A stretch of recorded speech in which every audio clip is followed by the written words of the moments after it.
শুনছেন না? এখনো বেরোচ্ছে।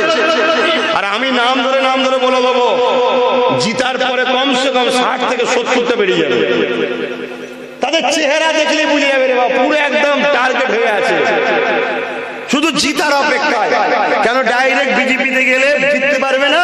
এই বোকা মুসলমানের ভোটটা নিয়ে, আমাদেরকে বোকা বানিয়ে ভোটটা নিয়ে জিতেই সঙ্গে সে লাভ হলে বিজেপিতে যাবে। এরকম প্রায় 50-60টা আছে টিএমসিতে। অতএব আইন করতে হবে। আজকে তোমার এলাকায় যে গুন্ডাটা লাফাচ্ছে, ওর ভাই অলরেডি দিলীপ ঘোষের পাশে বসে ঘুরে থেকে চলে এসেছে। শুনে রেখে দাও, শুনে রেখে দাও, এ সব সেটিং হয়ে বসে আছে। এদের কোনো যায় আসে না, তুমি মরে গেলে বয়ে গেছে। অতএব আল্লাহর রাস্তায় তোমরা আমার বাপের সন্তান,